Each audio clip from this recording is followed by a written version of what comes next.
ഐതിഹ്യമാല അധ്യായം 37. പാക്കനാരുടെ ഭാര്യയുടെ പാതിവ്രത്യം. വരരുചി എന്ന പ്രസിദ്ധനായ ബ്രാഹ്മണ ശ്രേഷ്ഠന് ഒരു പറയിൽ നിന്നും 12 മക്കൾ ജനിച്ചു. ആ 12 മക്കൾ മേളത്തോൾ അഗ്നിഹോത്രി രചകനെ എന്നുളിയന്നൂർ, അവളിയന്നൂർ തച്ചനും പിന്നെ വള്ളോൾ വായില്ലാക്കുന്നിലപ്പനും, വടുതല മരുവും നായർ കരയ്ക്കൽ മാതാച്ചമ്മയെ കീഴപ്പൂറ്റാനും, പെരിയേ തിരുവങ്കത്തെഴുത്തും പാണരാരും നേരെ നാരായണ ഭ്രാന്തനും മുടനകാവൂർ, അവിടത്തൂർ ചാത്തനും പാക്കനാരും ആണെന്നും മറ്റും പ്രസിദ്ധമാണല്ലോ. ഈ 12 പേരിൽ വായില്ലാക്കുന്നിലപ്പനെ ഒഴിച്ച് 11 പേരും അവരുടെ അച്ഛൻ്റെ ശ്രാദ്ധം അഗ്നിഹോത്രികളുടെ ഇല്ലത്തുകൂടി ഒരുമിച്ചാണ് നടത്തുക പതിവെന്നുള്ളതും പ്രസിദ്ധമാണ്. അങ്ങനെ ഒരിക്കൽ എല്ലാവരും കൂടി ശ്രാദ്ധം കഴിക്കുന്നതിന് ശേഷം 11 പേരും ഒരു സ്ഥലത്ത് ഭക്ഷണത്തിനായിട്ടിരുന്നു. അപ്പോൾ അഗ്നിഹോത്രികളുടെ അന്തർജനം ഇവർക്ക് വിളമ്പിക്കൊടുക്കുവാൻ വരാൻ സ്വല്പം മടിച്ചു. പിന്നെ അഗ്നിഹോത്രികൾ വിളിക്കുകയും വളരെ നിർബന്ധിക്കുകയും ചെയ്തപ്പോൾ അന്തർജനം ഒരു കുടയും എടുത്തുകൊണ്ട് ആ സ്ഥലത്തേക്ക് വന്നു. അത് കണ്ട് പാക്കനാർ ഇതെന്തിനാണ് എന്ന് ചോദിച്ചു. അപ്പോൾ അഗ്നിഹോത്രികൾ ഇത് പതിവ്രതമാരുടെ ധർമ്മമാണെന്നും പതിവ്രതമാർക്ക് പരപുരുഷന്മാരെ കാണാൻ പാടില്ലെന്നും മറ്റും പറഞ്ഞു. ഉടനെ പാക്കനാർ ഇതൊന്നും പതിവ്രതാധർമ്മമല്ല, ബ്രാഹ്മണ സ്ത്രീകൾക്ക് പതിവ്രതാധർമ്മം എന്നാൽ എന്താണെന്ന് തന്നെ അറിഞ്ഞുകൂടാ. പതിവ്രതാധർമ്മവും പാതിവൃത്യവുമൊക്കെ ഇരിക്കുന്നത് കുടയിലും പുതപ്പിലുമൊന്നുമല്ല. ഇപ്പോൾ പതിവ്രതാധർമ്മത്തെ ശരിയായി അനുഷ്ഠിക്കുന്ന ഒരു സ്ത്രീ എൻ്റെ കെട്ടിയവളെ പോലെ ലോകത്തില്ല എന്ന് പറഞ്ഞു. അത് കേട്ട് അഗ്നിഹോത്രികൾ, ചണ്ടാലികൾക്ക് പാതിവൃത്യമോ പതിവ്രതാധർമ്മജ്ഞാനമോ വല്ലതുമൊക്കെ ഉണ്ടോ? പാക്കനാർ പറഞ്ഞത് ശുദ്ധമേ അസംബന്ധമാണ് എന്ന് പറഞ്ഞു. പിന്നെ അവർ രണ്ടുപേരും പതിവ്രതാധർമ്മത്തെപ്പറ്റി വളരെ വാദപ്രതിവാദങ്ങൾ നടത്തിയതിന് ശേഷം അഗ്നിഹോത്രികളുടെ അന്തർജനത്തിനോ പാക്കനാരുടെ കിട്ടിയവൾക്കോ പതിവ്രതാധർമ്മജ്ഞാനമുള്ളതെന്ന് ബോധ്യപ്പെടുത്തി കൊടുക്കുമെന്ന് പറഞ്ഞ് പാക്കനാർ അഗ്നിഹോത്രികളെ വിളിച്ചുകൊണ്ട് സ്വഗൃഹത്തിലേക്ക് പോയി. അവിടെ എത്തിയ ഉടനെ പാക്കനാർ ഭാര്യയെ വിളിച്ച് ഇവിടെ എത്ര നെല്ലിരിക്കുന്നുണ്ട് എന്ന് ചോദിച്ചു. ഭാര്യ 5 ഇടങ്ങഴിയുണ്ട് എന്ന് പറഞ്ഞു. ഉടനെ പാക്കനാർ അതിൽ പകുതി നെല്ലെടുത്ത് കുത്തി അരിയാക്കി വെച്ചുകൊണ്ടുവരുവാൻ പറഞ്ഞു. ഭാര്യ തൽക്ഷണം പോയി നെല്ല് കുത്തി അരിയാക്കി വെച്ച് ചോറും കൊണ്ടുവന്നു. അപ്പോൾ പാക്കനാർ ആ ചോറ് ഈ കുപ്പയിലിട്ടേക്ക് എന്ന് പറഞ്ഞു. അവൾ ഒട്ടും മടിക്കാതെ അങ്ങനെ തന്നെ ചെയ്തു. ആ ചോറങ്ങ് കളഞ്ഞു. ഉടനെ പാക്കനാർ ശേഷമിരിക്കുന്ന നെല്ലും കുത്തി അരിയാക്കി ചോറ് വെച്ചു കൊണ്ടുവരുവാൻ പറഞ്ഞു. പാക്കനാർ പിന്നെയും മേൽപ്രകാരം ആ ചോറും കുപ്പയിലേക്ക് ഇടുവാൻ പറഞ്ഞു. അപ്പോഴും ഒട്ടും വൈമന്യസം കൂടാതെ അവൾ ആ ചോറും കുപ്പയിലിട്ടു. പാക്കനാർക്ക് വളരെ ദാരിദ്ര്യമായിരുന്നു. അയാളുടെ ഭാര്യ അന്ന് ഭക്ഷണം കരിച്ചിരുന്നുമില്ല. ആ 5 ഇടങ്ങഴി നെല്ലല്ലാതെ അവിടെ നെല്ലും അരിയുമൊന്നും ഇരിക്കുന്നുണ്ടായിരുന്നുമില്ല. ആ നെല്ലിൽ നിന്ന് കുറെ എടുത്ത് കഞ്ഞി വെച്ചുണ്ണാമെന്ന് വിചാരിച്ചവൾ അതിനായി ആരംഭിച്ച സമയത്താണ് അഗ്നിഹോത്രികളും പാക്കനാരും കൂടി അവിടെ എത്തിയത്.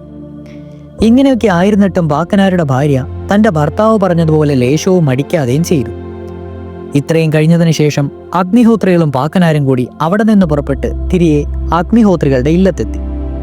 ഉടനെ പാക്കനാർ, ഞാൻ ചെയ്യിച്ചതുപോലെ ഇവിടുത്തെ അന്തർജനത്തിനെ കൊണ്ടും ചെയ്യിക്കുക, ഞാൻ കാണട്ടെ എന്ന് അഗ്നിഹോത്രികളോട് പറഞ്ഞു. ഉടനെ അഗ്നിഹോത്രികൾ അന്തർജനത്തിനെ വിളിച്ച് 2 ഇടങ്ങഴി നെല്ലെടുത്ത് കുത്തി അരിയാക്കി വെച്ച് കൊണ്ടുവരുവാൻ പറഞ്ഞു.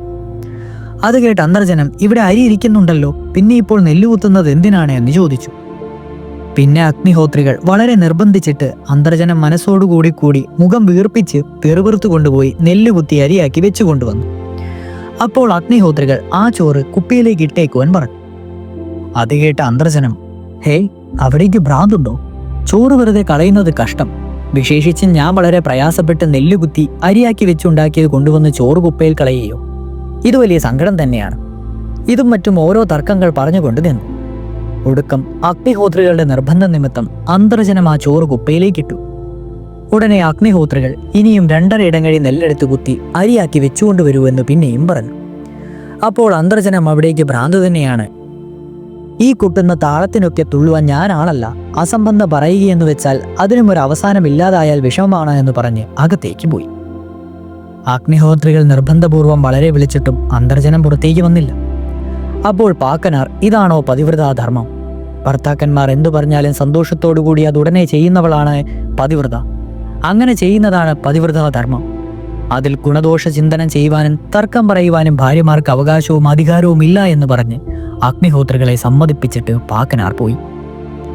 ഈ ഐതിഹ്യത്തെപ്പറ്റി ഇപ്പോഴുമുള്ള പരിഷ്കാരികളുടെ ഇടയിൽ വളരെ അഭിപ്രായ വ്യത്യാസം ഉണ്ടായേക്കാം.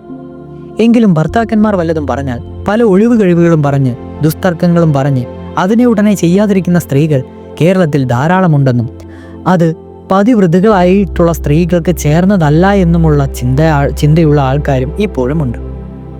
ഏതെങ്കിലും ഒരു വിഷയത്തിൽ അതിയായ ഭ്രമം കൊണ്ടോ ദുർവാശി കൊണ്ടോ ദുസ്സഹമായ മനസ്താപം കൊണ്ടോ മറ്റും ഭർത്താക്കന്മാർ മതിമറന്ന് ക്രമവിരോധമായി വല്ലതും പ്രവർത്തിക്കുവാൻ ആരംഭിക്കുകയോ ആവശ്യപ്പെടുകയോ ചെയ്യുന്ന അവസരങ്ങളിൽ ഗുണദോഷങ്ങൾ പറഞ്ഞ് അവരുടെ മനസ്സിനെ പിന്തിരിപ്പിച്ച് യഥാസ്ഥിതമാക്കുന്നതിനുള്ള ചുമതല ഭാര്യമാർക്കുണ്ട്.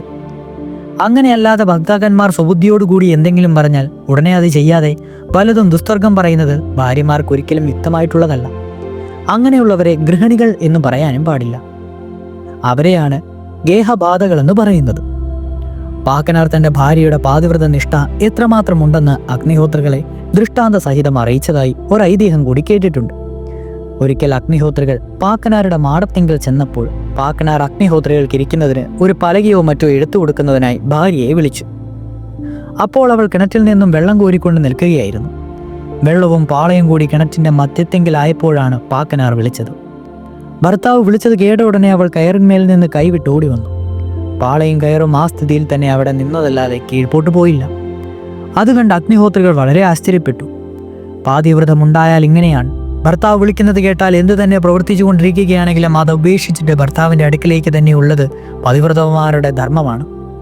ഇത്രയും പാക്കനാറൊക്കെ പറഞ്ഞു. നമ്മുടെ കേരളീയ സഹോദരിമാരും ഈ ഐതിഹ്യങ്ങളുടെ സാരാംശത്തെ ഗ്രഹിച്ച് പ്രവർത്തിക്കുന്നതിനിടയായാൽ അവർക്കത് ശ്രേയസ്കരമായിരിക്കുന്നതാണെന്നാണ് പറയപ്പെടുന്നത്. എന്തുതന്നെയായാലും ഇത് ഐതിഹ്യം മാത്രമാണല്ലോ. ഇതോടുകൂടി ഐതിഹ്യമാല അധ്യായം 37 അവസാനിച്ചിരിക്കുന്നു. അടുത്തത് അധ്യായം 38 ആണ്. 2 മഹാരാജാക്കന്മാരുടെ സ്വഭാവ വ്യത്യാസം തുടരും.